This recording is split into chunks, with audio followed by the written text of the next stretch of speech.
Hey guys, so I thought I would make a quick video of my 2x42 belt sander and just show you some of the things that I've done to it. So first thing you should know, I'm a complete rookie at this, so if you see something that looks unstable or something like that, let me know.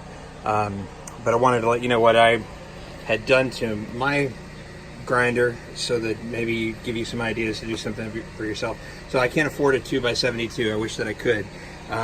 So I originally started out with the Harbor Freight 4x36 and had a real difficult time getting plunge grinds, so I wanted to get to a 2-inch belt grinder. So there's some things about this that I liked, one of which is that it has an adjustable platen so that you can move this thing back or adjust the tension on it or even change the angle on it a little bit if you need to.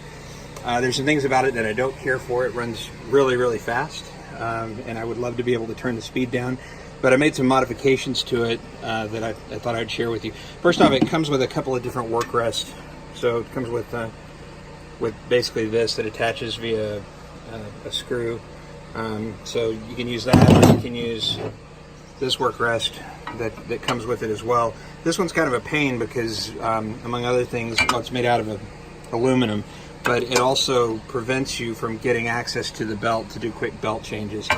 So I didn't like that it really wasn't very rugged. It didn't hold up very well. It would slip and slide and move a lot, and then it didn't give me the support that I needed. So I had a guy in Texas make this one for me out of some steel, and the reason I had a guy in Texas make it for me is I don't weld, so I'll explain more of that in a minute. But this is a very nice rest that sits right in like this and gives me a nice big work area. It's very stable. It's very heavy steel. It's it's 1/4-inch steel.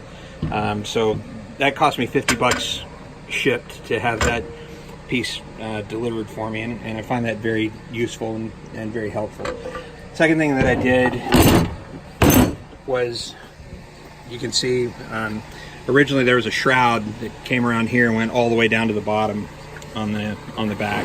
So that got in the way of me getting access to this top wheel, and it basically eliminated access to other parts of the belt if I wanted them. So and including the bottom down here. So I took an angle grinder and just cut that off, except for this one piece, which provides a hole for a support screw when you want to work with it laid down horizontally. But this is cast aluminum, so this material that you see here is cast aluminum, and by removing a lot of that, I eliminated a lot of the structure that held it in place. So to reinforce it, I took a piece of angle steel that you see here and basically just cut that off, and then use some JB weld to attach that to the frame. And the net effect of that is this thing is really strong. Again, I don't weld, so I use some JB weld and a bunch of it, but it sucker holds in place, and so it gave me some support and some rigidity to it, and it works really pretty well. So this gives me access to, when I lay this down on its horizontal position, I can get access to this larger wheel. In the vertical position, I can get access to the smaller wheel. I really wish that there was a way to change these wheels out so that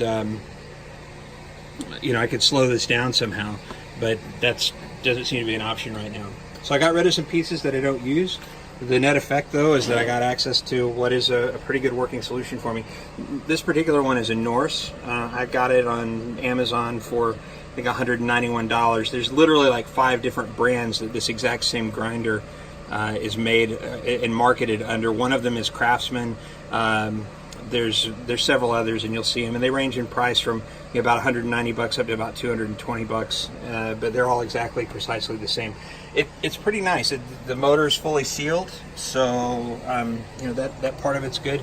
It's only a 1/3 of a horsepower, but it does what I need it to do, at least for periods of time. The belts do get pretty hot, so I'm constantly having to dunk my work as I'm going along. But yeah, so that's what I did, and if that gives you some ideas for how you might want to utilize something like this, $250 is what I've got in it, including the work rest, and it's a heck of a lot cheaper than a 2x72, and it's a big improvement for me over the Harbor Freight model I started with.